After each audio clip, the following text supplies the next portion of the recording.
Hey everyone, welcome back. I hope your day is going great so far. Today, we've got an exciting update to share about a unique stimulus proposal that's been making waves across the country. Earlier this year, an idea was floated to use a portion of the savings generated by DOGE, yes, the same DOGE initiative focused on cutting government spending, and turn that into direct financial support for Americans. Let's break it down. The original proposal, shared on X, formerly known as Twitter, by James Fishback, suggested that if DOGE could help the government save around $2 trillion, then 20% of that, roughly $400 billion, could be returned to the people as stimulus checks. The idea was to distribute these funds to Americans, offering each person approximately $5,000. However, things have shifted since then. Elon Musk, a major backer of DOGE, has revised expectations.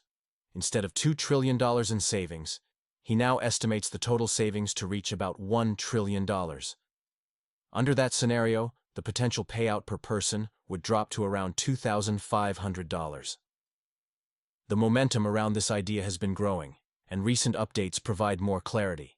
According to an article from Arizona Central, this proposed stimulus has gained significant attention online, but it's still in very early stages. No part of the proposal has been passed by Congress, and formal approval is still pending. Musk recently updated DOGE's current savings figure to about $150 billion, which is far from the original $1 or $2 trillion goal. But if they do hit $1 trillion and use 20% of that, it could still mean a meaningful payout for eligible Americans. However, there's a catch. This can't move forward without Congress.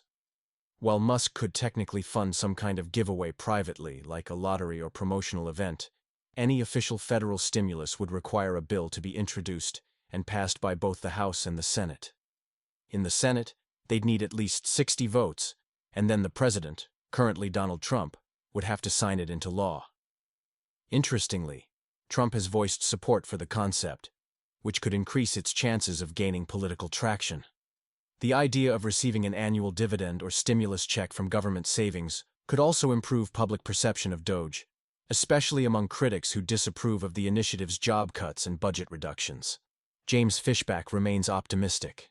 In a recent interview with Chris Cuomo, he said the feedback he's received has been overwhelmingly positive.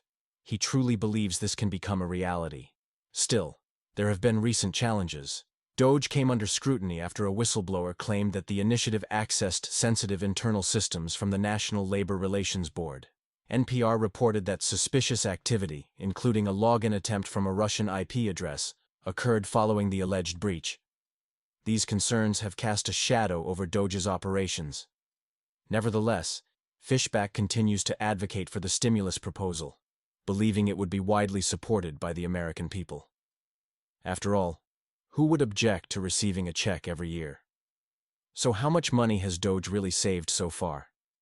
According to the DOGE.gov website, they claim to have saved $155 billion through a range of efforts: canceling contracts, renegotiating leases, selling assets, cutting grants, reducing workforce sizes, and changing programs and regulations.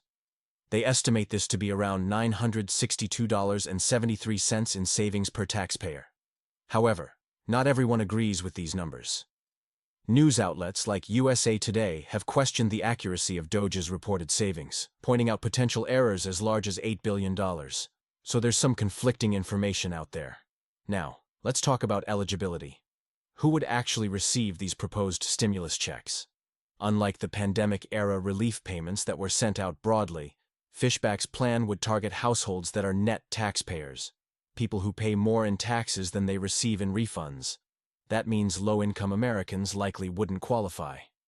According to Pew Research Center data, most Americans earning under $40,000 annually don't pay federal income tax, so they'd be excluded under the current proposal. This aspect could make it harder to gain support from Democrats, who often advocate for low-income and working-class households. If the income requirement were lowered, say to $10,000 annually, perhaps more lawmakers would back the plan, seeing it as a way to help people who genuinely need financial relief. Finally, when would these checks actually go out, if the proposal passes? Fishback originally suggested a timeline of July 2026. The checks would be funded using 20% of the total savings achieved by DOGE at that point. But again, nothing is final. The proposal would have to survive Congress, gain bipartisan support, and be signed into law before anything happens. Some Republicans have also pushed back on the idea, arguing that any savings should be used to pay down the national debt, which currently stands at around $33 to $34 trillion, instead of funding stimulus checks.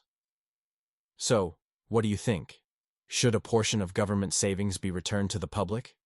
Or should those funds go toward reducing the federal debt? And do you believe this proposal has a real shot at becoming law?